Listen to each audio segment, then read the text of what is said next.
চাষে প্রচুর ঝামেলা। এবার আপনাদের জন্য এমন একটি চাষ নিয়ে এলাম যেটা কোনো ঝুট ঝামেলা নেই।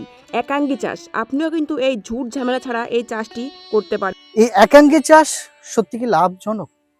কৃষককে জানতেই কৃষক উত্তর দিলেন, এটা লাখি চাষ, লটারির মতন কাজ করে। কোনো বছর বিঘা 1.5 লাখ টাকাও বিক্রি হয়, কোনো বছর 3 লাখ টাকাও বিক্রি হয়, একেবারে লটারির মতন। কিন্তু 1.5 থেকে 2 লাখ টাকার মধ্যেই প্রত্যেক বছর থাকে। কিন্তু এই চাষে নেই কোনো খাটনি, লাগানোর পর হারভেস্ট অবধি কোনো রকম ঝুট ঝামেলা নেই। এক কথায় বলা যেতে পারে ঝুট ঝামেলাহীন চাষ এই একাঙ্গী চাষ। নদিয়ার গাংনাপুরের বহু চাষি এই চাষ করে স্বনির্ভর হয়েছে। কিন্তু এই চাষটা আমার একটু জানতে ইচ্ছা হলো এবং সঙ্গে সঙ্গে আপনাদেরও জানানো আমার দরকার, এটা মনে করলাম।